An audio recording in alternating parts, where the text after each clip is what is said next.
अगर 12 साल की लहू बहने वाली औरत अपने घर में बैठी रहती और ये सोचती काश यीशु मसीह मेरी गली से गुजरते, या काश कोई ऐसा इंसिडेंट होता कि वो मेरे घर के पास कहीं क्रूसेड करने के लिए आते तो मैं भी वहां जा सकती, तो वो बीमारी में मर जाती।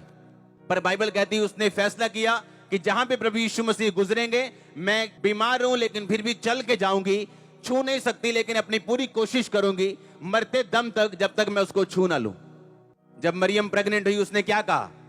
परमेश्वर ने अपनी दासी की दीनता के ऊपर क्या किए? उसने ये नहीं कहा पता नहीं कैसे मेरे पे फजल हो गया, पता नहीं कैसे मेरी जिंदगी में इतना बड़ा काम हो गया कि परमेश्वर ने मुझे चुना कि मैं उसके बेटे को जन्म दूं। लेकिन बाइबल कहती है मरियम ने कहा परमेश्वर ने अपनी दासी की दीनता के ऊपर क्या की है? दृष्टि की।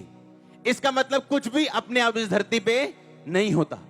पतरस को बाइबल कहती है कि पतरस जब परमेश्वर के पास था तो यीशु मसीह ने कहा पतरस प्रेयर कर ताकि तू परीक्षा में ना पड़े। लिखा सारी रात पतरस ने प्रार्थना नहीं की, सोया रहा।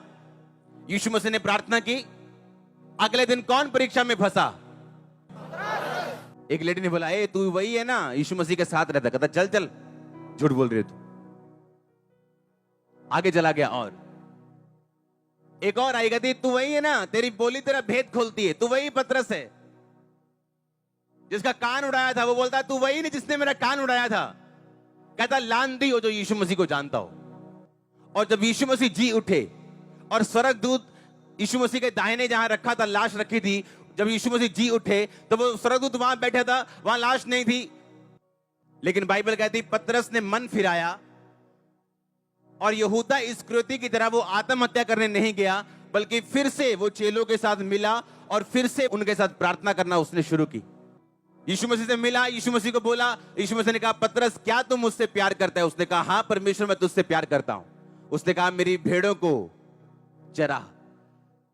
क्या सचमुच तू मुझसे प्यार करता है पतरस? हां प्रभु मैं प्यार करता हूं, मेरे मेमनों को चरा। फिर तीसरी बार पूछा क्या तू सचमुच मुझसे प्यार करता है? उसने कहा, वो डर गया, उसने कहा पता नहीं परमेश्वर को शक पड़ गया शायद, लेकिन मैं तो उससे बड़ा प्यार करता हूं। उसने कहा हां प्रभु मैं तुझसे प्यार करता हूं, मेरी भेड़ों की रखवाली कर। 3 बार पतरस ने इनकार किया था, 3 बार परमेश्वर ने उससे इकरार कराया और दोबारा चेला भर्ती किया उसको। आपको मैं बताना चाहता हूं एक आत्मिक बात, जिस जगह के लिए आपको चुना गया, जिस मिनिस्ट्री के लिए आपको चुना गया, आप दुनिया में भाग जाओ, आपको ऊंट फिर उसी पहाड़ के नीचे आता है। कई बार आप जब ग्रेस में होते हो, आप एक मिनिस्ट्री के नीचे होते हो, उस मिनिस्ट्री की अनॉइंटिंग की वजह से आपकी फैमिलीज और सब चीजें ब्लेस होती, और जैसे ही आप ग्रेस से बाहर जाते हो, जब शैतान अटैक करता आपको मालूम होता आपने क्या गवाया। जो जगह परमेश्वर ने आपके लिए ठहराई उसमें खड़े और अड़े रहो। और इस धरती के ऊपर अपने आप कुछ भी नहीं होता। पतरस ने प्रेयर नहीं की, सोया रहा। यीशु मसीह ने प्रार्थना की, अगले दिन क्रूज पे चढ़ने के बावजूद भी पिता से अलग नहीं हुए। पतरस परीक्षा में फंसा, 3 बार इनकार किया, चेलों के बीच से निकल गया। है तो चेलों में ही था, पर स्वर्गदूत उसे परमेश्वर का चेला नहीं समझते। सीधा हिसाब है, बाइबल टेढ़ी मेढ़ी नहीं है, ये बहुत गुंजलों वाली पुस्तक नहीं है, ये बड़ी सीधी सीधी सीधी परमेश्वर की आवाज है। ये बड़ा सीधा सा रास्ता है, ये तंग जरूर है पर है सीधा। आप स्पिरिचुअल हो सकते हैं, टॉप लेवल स्पिरिचुअल हो सकते हैं और गरीब रह सकते हैं। ये पॉसिबल है, क्योंकि लोगों को लगता है कुछ आसमान से गिरेगा, और आसमान निर्धारित कर चुके हैं जो तेरे हाथ से गिरेगा वो वापिस आएगा।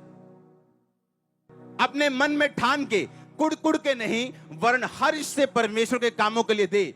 और इसीलिए पौलुस ने जो लिखा, कहता तू जितना बोएगा तू उतना काटेगा। इस रेवलेशन ने मेरी लाइफ चेंज कर दी।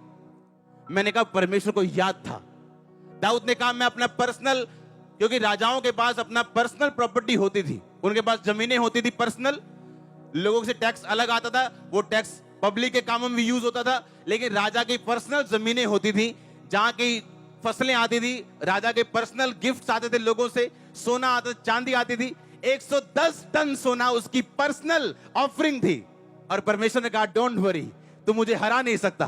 बाइबल कहती इतना सोना और चांदी सुलेमान के दिनों में था कि लोग उसका मूल्य पत्थरों सा हो गया था। इतना सोना उसके राज में था, पत्थरों सा मूल्य था उसका। रीजन क्या था? आज प्रॉब्लम क्या है? हम आसमान की तरफ देख रहे हैं और आसमान हमारी तरफ देख रहे हैं।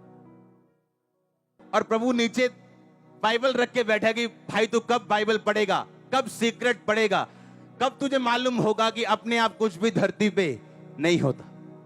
हालेलुया।